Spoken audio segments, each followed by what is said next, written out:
sort of taken up dressing as a rich widow.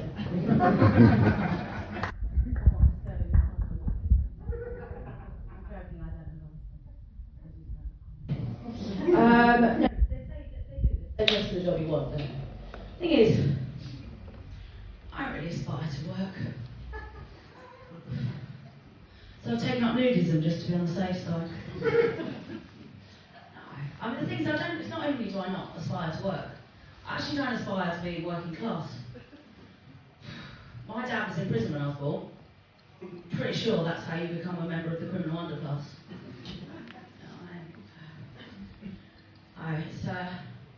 It's actually quite an inspiring story. My dad actually died a year ago today. And if I can't get 5 minutes of material out of his death, then he really will have died in vain, won't he? It's funny actually, we've got a lot in common, but I haven't been caught yet. So I know he's proud of me, you know? The story, my dad was actually born in a concentration camp. So he liked confined spaces. But he came to the UK as a refugee, right? He would have probably liked me to stress legally. I'll just say before it was politically toxic, yeah? But like, so he thrived in education. He loved it so much he went straight to Borstal. From there he graduated to prison and didn't work a day in his life again after that. Which is how I know he didn't come in to steal anyone's job. He didn't aspire to work, yeah? The apples don't fall too far from the tree. No, it's funny, you know, it's an inspiring story, it is. He acclimatised really well to UK culture. He voted for Brexit, became a racist. So, definitely one of us. You know. But yeah, the thing is though, it turns out it's true what they say, that crime doesn't pay.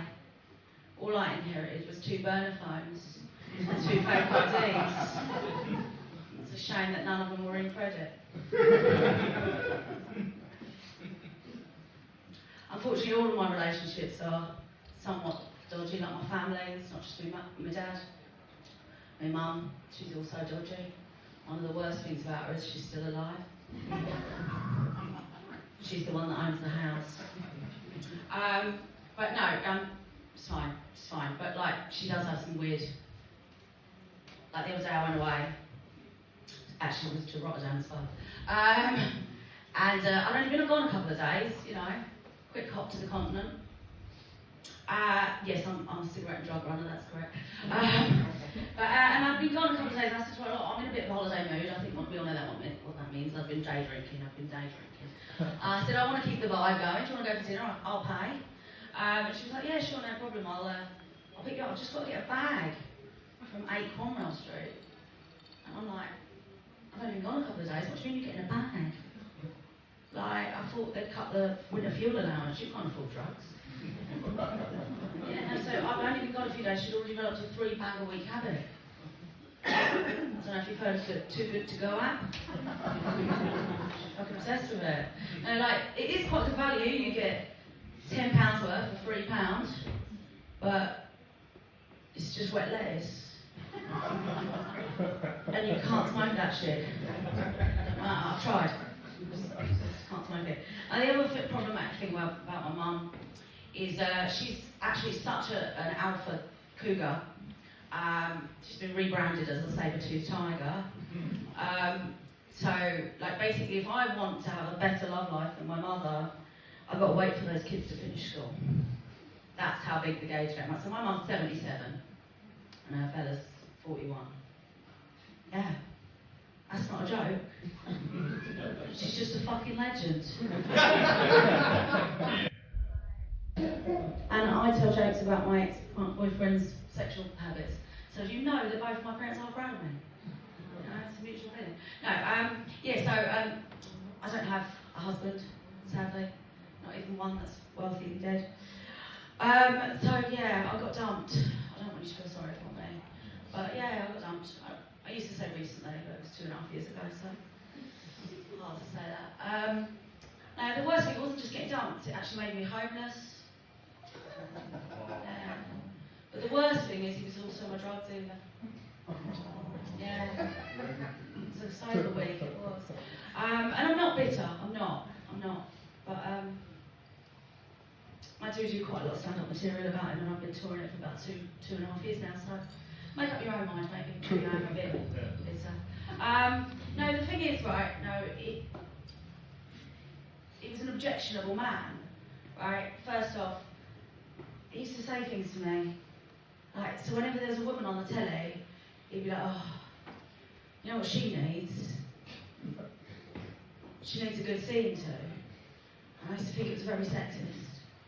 I have recently had a good scene to. I could see there might have been something in it.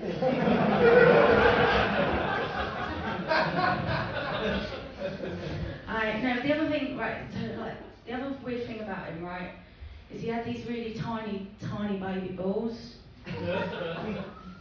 And I really liked it. It didn't matter what he did, I could still breathe.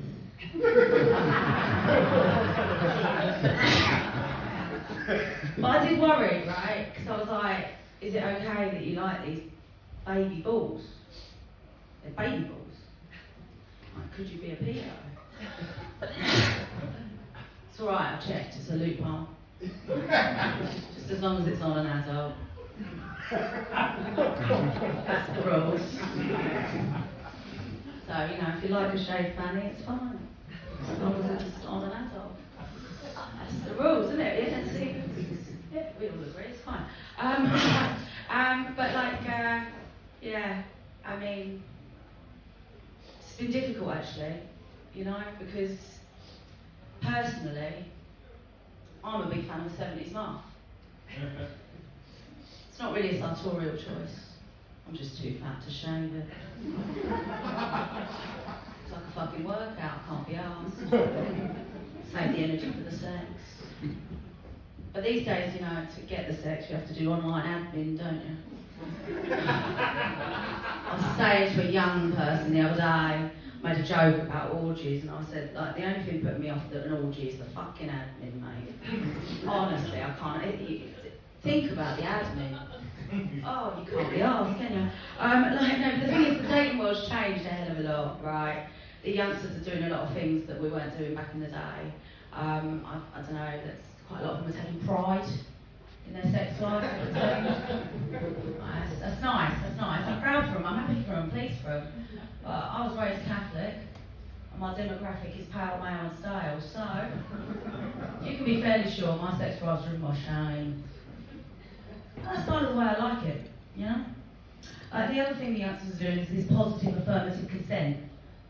Ugh. Nothing drives me up quicker than the thought of that. If you've got to ask, it's a fucking no, isn't it?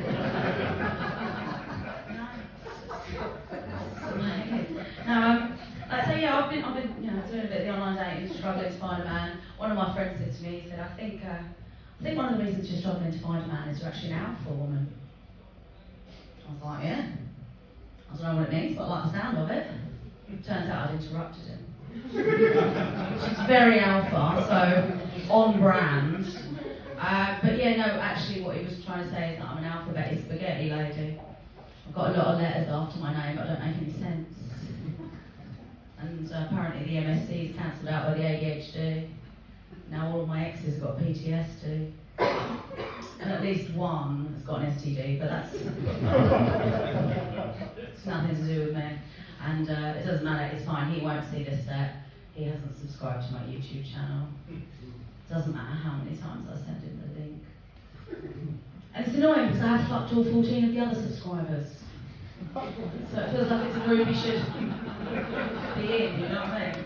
It's at JPHAURE on YouTube if you're interested. I can't guarantee a fuck, but I mean, my standards are fairly low these days, I probably can. You can catch a dick in your 40s, you just have to massively lower your standards. And to be honest, my standards weren't very high to start with. So, you know, what happens is they very quickly become your standards. Before you know it, you're being ghosted by a man with 3 teeth who sleeps in his van.